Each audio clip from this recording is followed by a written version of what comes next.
I'd like to talk briefly about the importance of faith. When you have in your mind so many things, right? There's fear, there's hope, there's all sorts of stuff. It is very easy from a low frequency standpoint, from an ease standpoint, that fear comes in and starts dominating the conversation. And insofar as you're concerned with fear, you're not able to actually take any leaps. You think if you leap, you're going to fall, you're going to get hurt or whatever, right? And that could be irrational way to look at it. But you also don't necessarily know, because if your mind is full of fear, the fear is only there because it thinks it's protecting you, so it's by nature going to seem and feel real. In Christianity, they have this concept of the leap of faith. And in the Indiana Jones movie, Raiders of the Lost Ark, he has to, or maybe the Last Crusade, he has to take a leap of faith. You jump and the platform appears. It's a leap of faith. Now, that's figurative, right? Because you don't want to jump off of a building and hope that you'll get saved, like they do in the Matrix. But um, in the real world, this applies internally, spiritually, to pursuing a dream.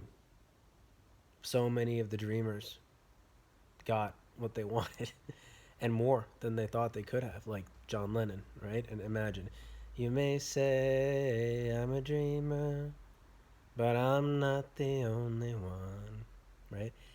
Or Steve Jobs or Walt Disney or any of these people who had an idea and from scratch put this entire gigantic thing together. And this doesn't need to apply to material success or big material success.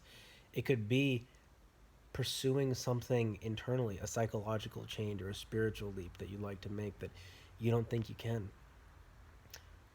It's possible that you can if you have faith in the vision.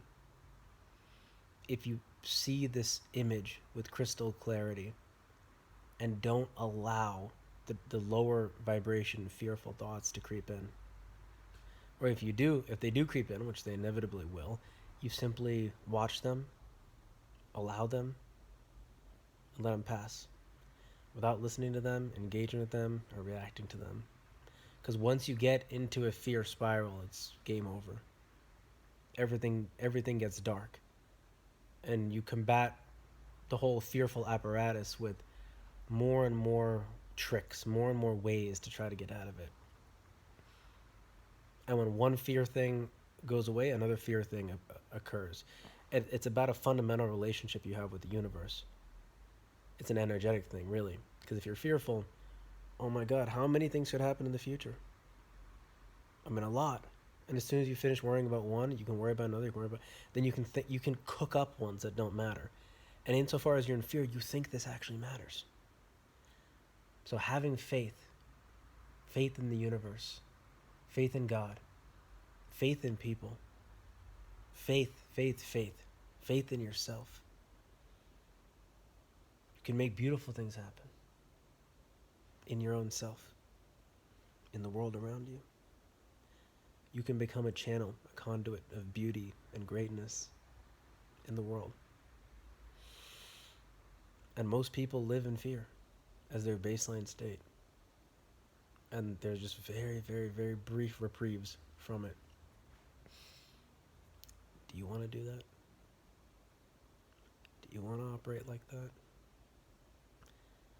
I don't. I live in fear. I mean, not always, but largely. A lot of times I do. And I'm bringing myself out of this best as I can. And it's not about hard work. That's a component. It's about shifting your orientation elsewhere, shifting your subconscious, shifting your unconscious, shifting what occurs underneath all the conscious level thoughts, shifting the emotions, the energies inside. Can you shift from fear to faith?